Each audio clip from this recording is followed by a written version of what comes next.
Coexist, coexist. I mean, there is no suggestion of any reduction in Chinese ethnic music. There is no suggestion that the state is going to declare that all music is going to stop being pentatonic and join the diatonic scale. Nothing of the sort. They work together, they stay together, they talk with each other, and they maintain separateness and equality and balance. I'm asking you in 2026, who holds the most power in classical music?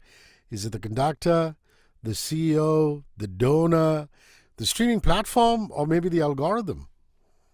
I don't know. Some people have said it's me. My website has 2 million visitors a month. That's more than any conductor gets. And that's the first thing that you derive from them. Their passion for the music, their passion for India, and their desire to combine the two.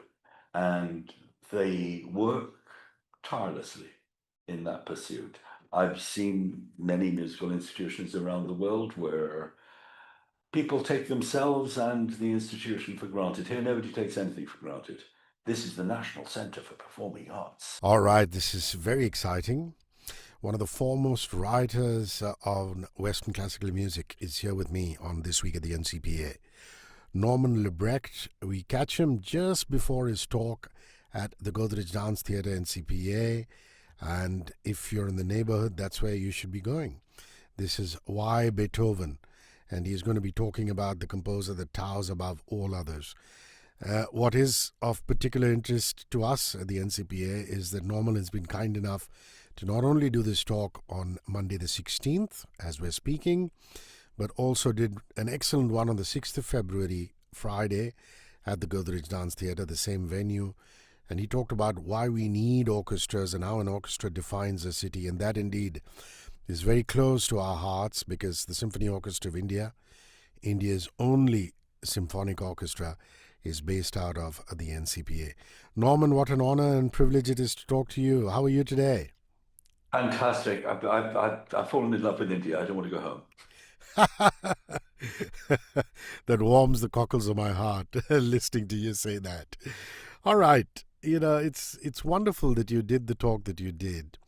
And in that light, after being at the NCPA and hearing the Symphony Orchestra of India, you argue orchestras can be image bearers for a city and country. What would you say Mumbai's orchestral image is right now, having experienced the SOI? I've experienced the SOI. I'll talk about the orchestra in a little bit in detail in a little bit because I've only heard them in rehearsal and in one concert. But the importance of Mumbai having an orchestra, the importance of India having an orchestra must not be underestimated. And the significance of what an orchestra is to a city, to a society, to a country is it's an awareness that has dawned in most civilized countries in the world, and India seems to be lagging behind. So it seemed to me that when I came here, I should actually bang the drum a little bit for what an orchestra can do for a city like Mumbai and can do for a country like India. And if you want an example, 50 years ago, almost 50 years ago, I happened to be in Hong Kong, turned on the television, and almost fell off my seat because there was an orchestra on the screen being relayed by Beijing. This was still in the Cultural Revolution. And the Chinese had used that moment, that date, which was the 150th anniversary of Beethoven's death, to signal that they were rejoining the civilized world, they were ending the Cultural Revolution, and they were open for civilized discussion with the rest of us. And it was an absolute turning point, and it struck me that the Chinese had understood something that the rest of the world was still trying to grasp, which is only through an orchestra can you convey a powerful message of that sort. If Mao Zedong or Zhou Enlai, whoever it was, had got up and made a speech, yes, everybody would have covered it and would have thought, well, it means whatever it means to the Chinese. But the symbol of an orchestra, which is a group of 100 people who come together, work extremely hard in order to play together, in order to achieve something that society as a whole struggles to do every day, yeah, that is a message that's worth conveying. Today, almost 50 years later, China has 96 symphony orchestras. I checked last week. 96 symphony orchestras. Every time they build a new conurbation, they recruit a new symphony orchestra. Why? What does it mean? How? What it means is Chinese have been able to use orchestras as soft power. They've been able to send out orchestras to the world to say, look, we can discuss with you, engage with you, trade with you on this basis to show that we mean peace and we mean cooperation and we mean civilization. India has just the one orchestra. If China got a new nuclear device, if China got 96 new nuclear devices, India would probably want 96 new ones too. In this case, India needs to be aware that China has succeeded in using the orchestra as a symbol of state, of cooperation, of collaboration, of trade, of prosperity, and of internal cohesion, of saying, we are a society, we are a country that can produce something like this. What can you do? That's very beautifully put. In why do we need orchestras? What's your view on the tension between Western classical institutions and local cultural ecosystems in places like India, for example? Would you say orchestras should integrate, coexist, or lead? Coexist, coexist. I mean, there is no suggestion of any reduction in Chinese ethnic music. There is no suggestion that the state is going to declare that all music is going to stop being pentatonic and join the diatonic scale. Nothing of the sort. They work together, they stay together, they talk with each other, and they maintain separateness and equality and balance. There's no reason for Carnatic music to feel in any way threatened or competitive with Western symphonic music. Each has its own place in the world. Each has its own followers, and some of those followers may be able to join both. And one of the examples that I gave was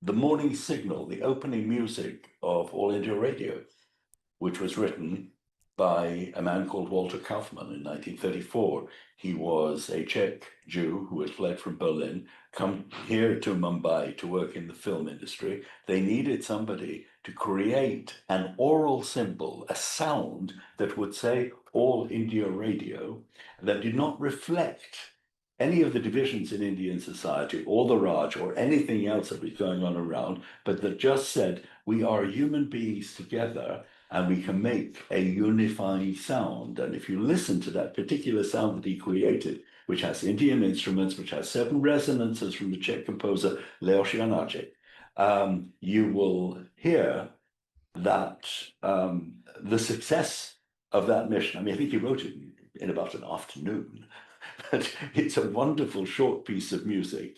And given there are 1.47 billion Indians, it's probably the most listened to piece of Western music in the world.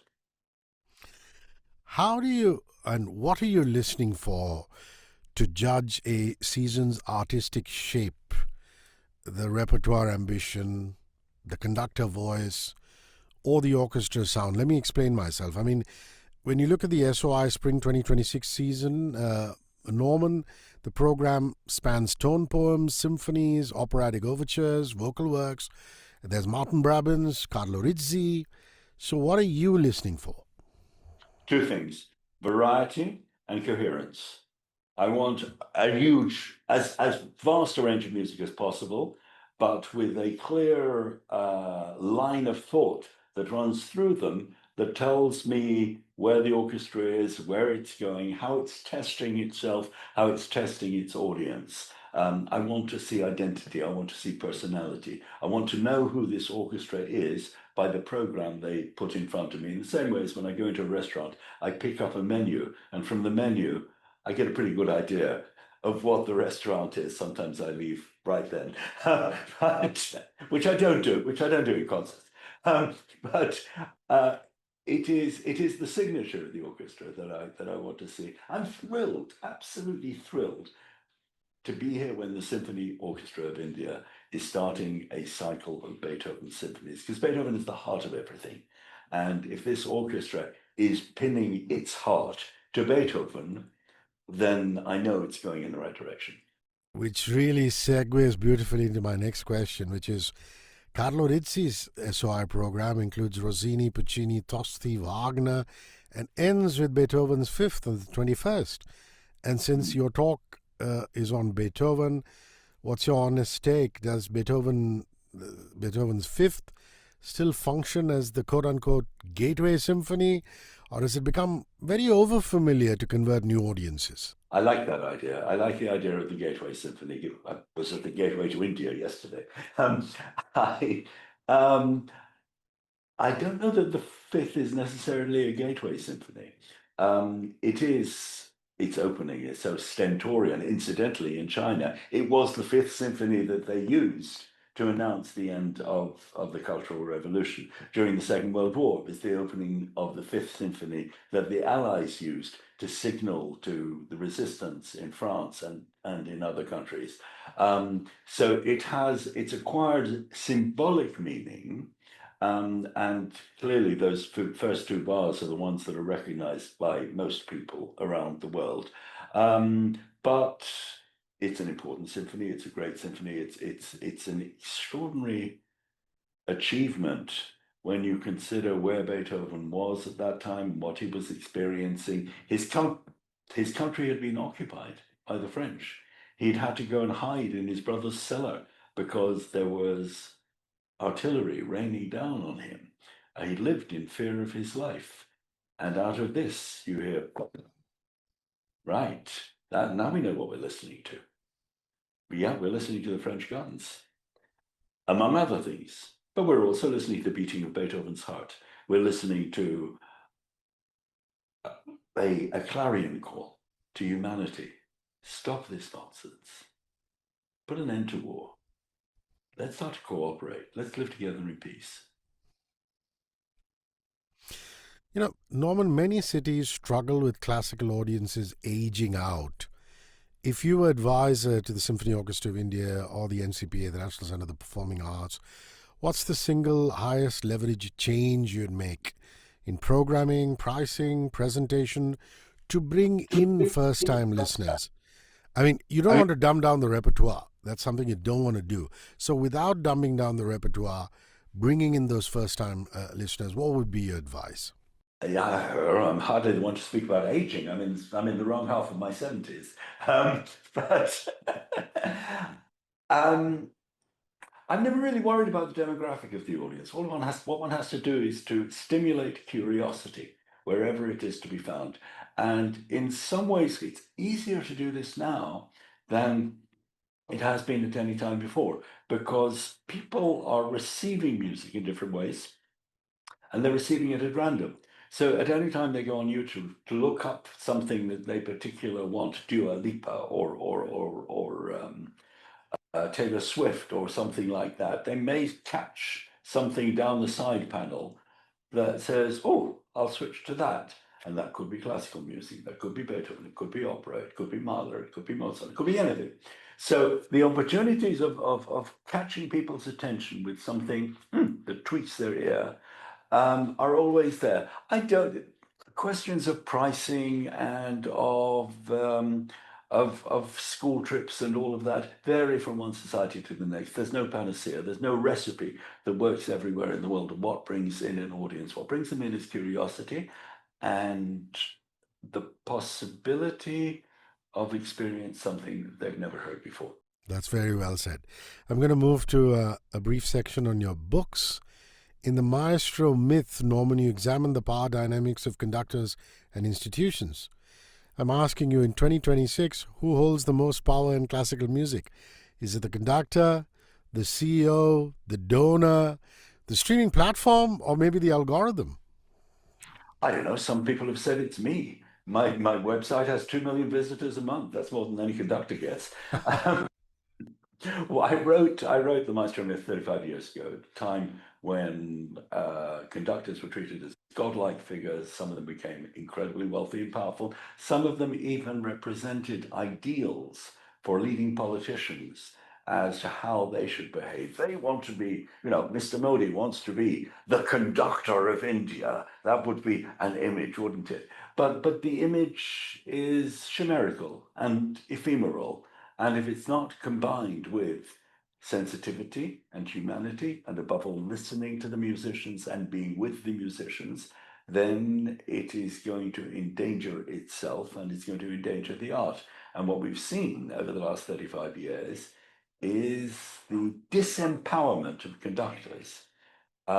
Many of the things that conductors used to take for granted are no longer within their power. In most countries, a conductor doesn't get to pick his soloists anymore. The soloist gets picked by the chief executive, or possibly the suggestion of the chairman.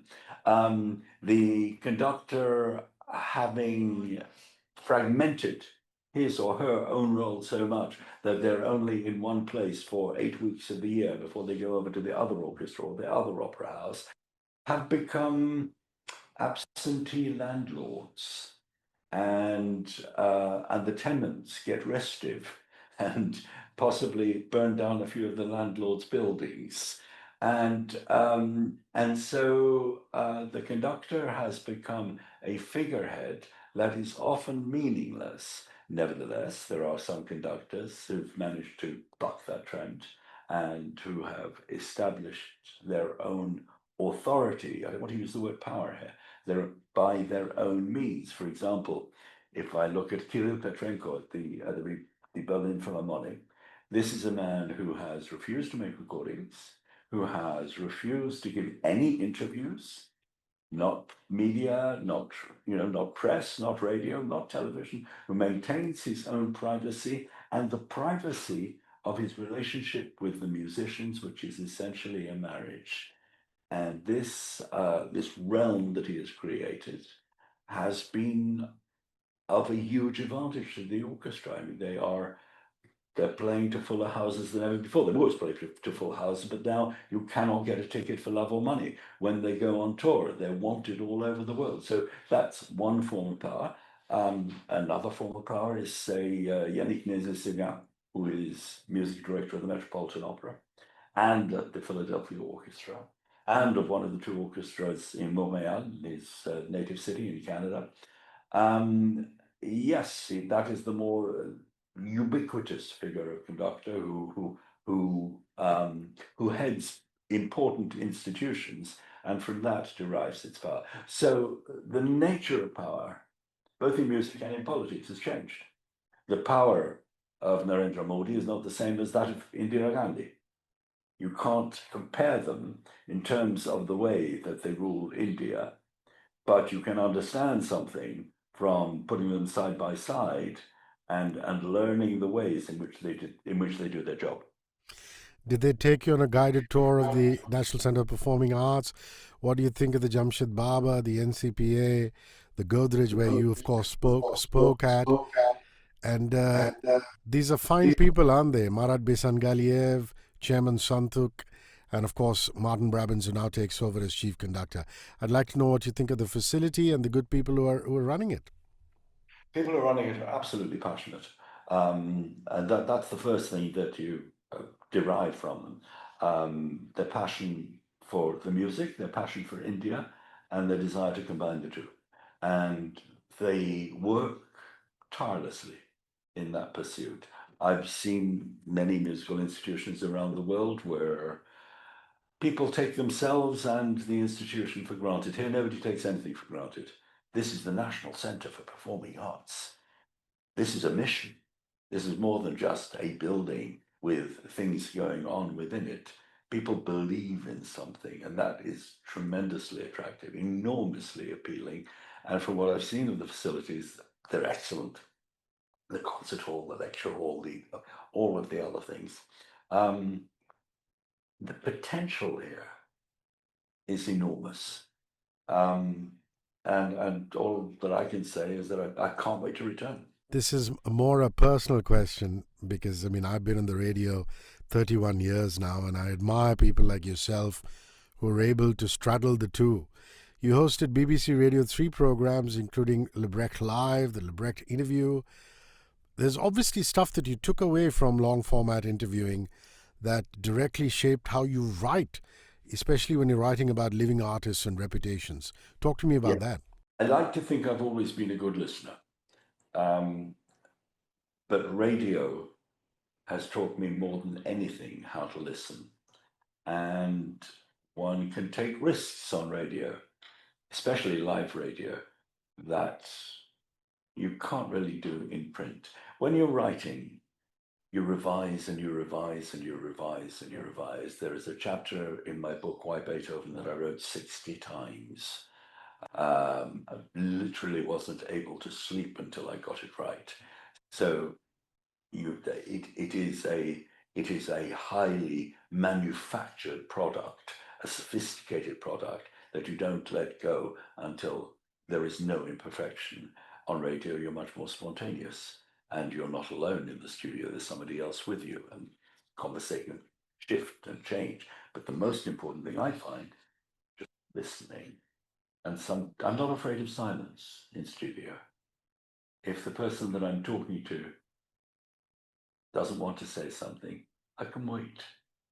I've learned from psychoanalysis and psychology that there is something called the safe space, and radio is the safe space. Radio is a place where people can find themselves, and you are, in a sense, just the person who's there to help them do that. When it works, it can be tremendously revealing for them and for you and for the listeners. And I don't think I've loved any work so much as I've loved radio. That's wonderful. Makes me feel so good when I hear stories like that about a medium that I am so grateful for. I think the last question has got to be about Slipped Disc. And what is so remarkable about Slipped Disc is, the coverage, the journalism, the commentary, the industry bulletins and everything that you put across. Are you careful about it not being a club for the higher echelons? Do you tell your staff, for example, that this should also include musicians lower down the hierarchy, the freelancers, the chorus members, the conservatoire grads? Talk to me about that. It started out with my growing dissatisfaction with newspapers. I was assistant editor of a newspaper in London, and we were under pressure from the top to over-explain, to keep telling people who is what and what is what, in the hope of finding those elusive missing readers.